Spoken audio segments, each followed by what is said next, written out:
Umovertake ang pickup at dalawang motorsiklo na yan sa Vinsons, Camarines Norte. Pero pagbalik ng lane, nasagi ng pickup ang isa sa mga motorsiklo na agad sumemplang. Sugatan ng rider at angkas na nagpagulong-gulong at muntik pang magulungan ng pickup. Posibleng maging super typhoon ng bagyong Marce na 2 beses nang naglandfall sa Cagayan ayon sa Pag-asa. Pinag-iingat ang mga residente sa mga lugar na tinutumbok ng bagyo, lalo't nagdulot na ito ng storm surge o daluyong.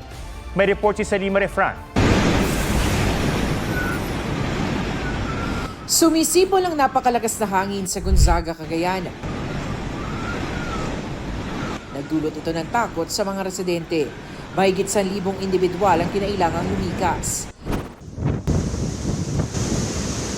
Nagangalit din ang mataas na alon sa baybayin. Ilang bahay at paaralan ang pinasok ng storm surge. Nagtumbahan ang mga puno at tumagilid ang mga poste ng kuryente. Kaya walang kuryente ngayon sa ilang bayan sa probinsya. Pahirapan naman ang linya ng komunikasyon sa Kalayan. Sa Camalaniugan, halos abutin na ng baha ang Katuturan Mabangok Bridge. Hanggang kaninang alas 10 ng umaga, mahigit 5,000 pamilya sa buong probinsya ang inilikas. Pero may mga ayaw pa ring umalis. Natatakot kaming iwanan tong mga bahay namin, ma'am. Sa bayan ng Santa Ana kung saan naglandfall kaninang 3:40 ng hapon ng bagyong Marce, sa pilitan ng in-evacuate ang mahigit 100 pamilya sa barangay Palawig. Sa Pagudpud, Ilocos Norte, nawasak ng malakas na alon ng bahagi ng seawall. Nababahala mga opisyal ng kalapit na paaralan na baka abutin sila ng tubig at madamay ang kanilang bakod. Ganito naman ang sitwasyon sa Luna sa Apayao. Tila nagsasayawan ang mga puno sa lakas ng hangin. Mahigpit ding minomonitor ang landslide at flood-prone areas sa Baguio City. Sa tulong yan ng mga CCTV at Eye in the Sky na nasa Smart City Command Center. Isinara na muna ang Cannon Road sa mga turista. Inaabisuhan ng mga motorista na sa Nagilian Road o Marcos Highway na muna dumaan bilang pag-iingat. Salima Refran, nagbabalita para sa GMA Integrated News. Sugatan ng isang babae matapos mabundol ng SUV sa BGC sa Taguig. Sa kuhang ito, makikitang tumatawid sa pedestrian lane ang babae. Nagtuloy-tuloy ng pagliko ang itim na SUV at nasalpok ang babaeng tumilapon pa. Nagtamo siya ng mga sugat sa paa at binti. Kinatid siya ng SUV driver sa pagamutan. Sa isang Facebook post, sinabi ng babae na hindi siya nakipag-areglo sa driver na ayaw raw magbayad ng maayos para sa mga araw na hindi siya makapagtatrabaho. Na-trauma rin daw siya sa insidente. Patuloy pa namin kinukunan ng panig ang SUV driver. Nauwi sa sakitan ang demolisyon sa isang barangay sa Quezon City.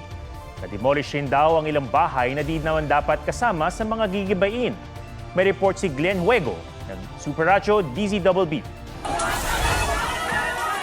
Nagtulakan at nagkasakitan ang mga residente at demolition team sa First Avenue, Barangay Bagong Lipunan sa Crame, Quezon City.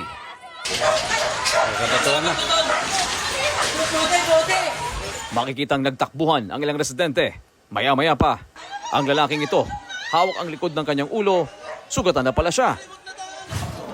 Matapos ang gulo, tumampad ang sira-sirang gamit, pati mga basag na bote. Kung makikita nyo dito sa aking sasayag, dami pa pong mga, yan, may mga debris ho dito, may mga bubog. Dahil nga kanina ay nagkaroon ng mainit na tagpo sa pagitan po ng demolition team at yung mga ilang mga residente. Ayon kay Barangay Chairman Angel Suntay, nagugat ang tensyon ng idamay ng demolition team ang ilang bahay na di raw dapat gigibain. Mahigit 100 ng bahay ang planong ipademolish. Pero batay daw sa court order, nasa 26 na bahay lamang dapat ang inisyal na gigibain habang ang iba pang bahay ay nakahold pa. Lumampas daw sa 26 ang giniba ng demolition team. Pumagitna sa tensyon ang mga tauhan ng QCPD. Dahil sa sakitan, itinigil muna ang demolition sa ilang bahagi ng halos 1 hektaring lupain na pag-aari raw ng isang pribadong negosyante. Ilang residente ang nasugatan din dahil sa gulo. Iimbestiga naman ang reklamo ng ilang residente na may mga nagtangka umunong nakawan sila. Ako si Glenn Huego ng Super Radio DZBB, nagbabalita para sa GMA Integrated News.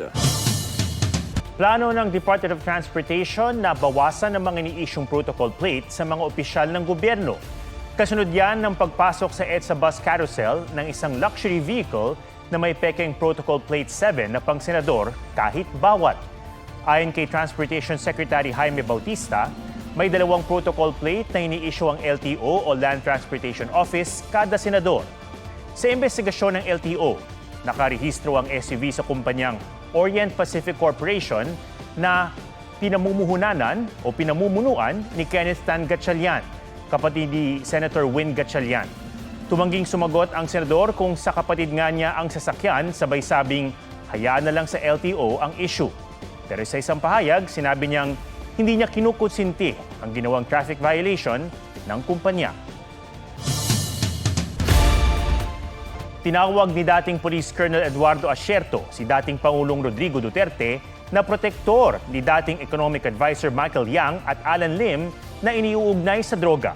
May intelligence report daw siya pero ipinagkibit-balikat lang daw ito ng PNP at PDEA. May report si Tina Panganiban Perez. Napaiyak si dating Customs Intelligence Officer Jimmy Guban nang makita sa pagdinig ng House Quad Committee ang dating anti-illegal drugs operative na si Eduardo Asierto. For 6 years, sir. Sir, let's go to work. Salamat, Jimmy. Salamat. Ingat ka. 2018 nang idawit ni Guban si Asierto sa pagpuslit ng bilyon-bilyong pisong halaga ng shabu na inilagay sa magnetic lifters.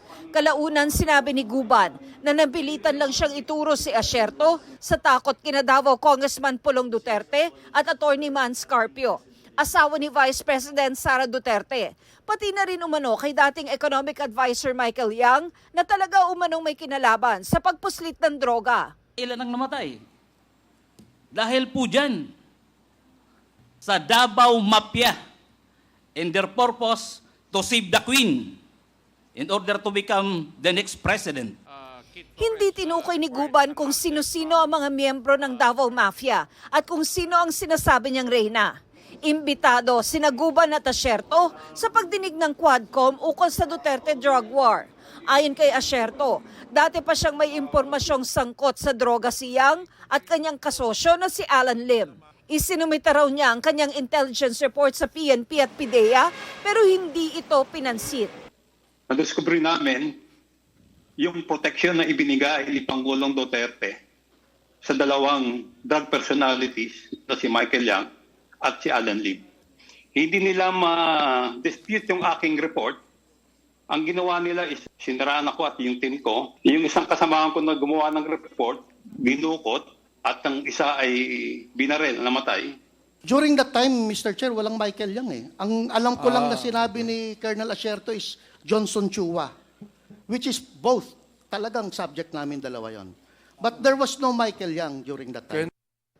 Hinihinga namin ang pahayag sina Yang at Congressman Pulong Duterte. Wala sa pagdinig sa Attorney Carpio at humingi muna ng kopya ng mga affidavit ng mga testigo. Hindi sumipot si dating Pangulong Duterte dahil duda raw siya sa integridad ng Quadcom ayon sa sulat ng kanyang abogado sa Quadcom. Hindi nakapagpigil ang ilang chair ng Quadcom ng Kamara sa mga batikos ng dating Pangulo at mga kaalyado nito. Gayong wala naman daw bahid politika ang kanilang investigasyon. Enough! Enough with the gaslighting! Enough with the distractions! Enough with the squid tactics! We cannot be knocked off course by words meant to confuse or mislead. Tina Panganiban Perez, nagbabalita para sa GMA Integrated News. Iisang tao lang si Alan Lim at si Lin Wei Xiong na financial manager ng Pharmally Pharmaceutical Corporation. Sinabi yan ni PDEA Director General Moro Lazo sa pagninig ng Quadcom ng Kamara. Sabi ni Lazo, nagmatch ang impormasyon ng kanilang informant at ang impormasyong hawak ng dating polis na si Eduardo Asierto. May iba't ibang alias daw si Lim. Iginit naman ng Mrs. ni Lin, Wei Xiong, na si Rose Nono Lin, na iisa lang ang alam niyang pangalan ng asawa niya. Naharap ngayon si Lim sa kasong graft dahil sa maanumalyang umanong pagbili ng COVID-19 supplies. Tinanggap ni US Vice President Kamala Harris ang resulta ng presidential elections. Sa kanyang speech, idiniin ni Harris sa mga taga-suporta ang pagtanggap sa resulta, sabay himok na ituloy lang ang laban para sa demokrasya, oportunidad at pagkakapantay-pantay. Nakipag-usap na rin siya sa kampo ni Trump. Tinawagan na rin ni US President Joe Biden si Trump para batiin sa kanyang panalo. Inanyayahan ni Biden si Trump sa White House para sa mas maayos na transition ng administrasyon. Kinumpirma ng panig ni Trump ang imbitasyon, sabay sabing malapit na itong mangyari.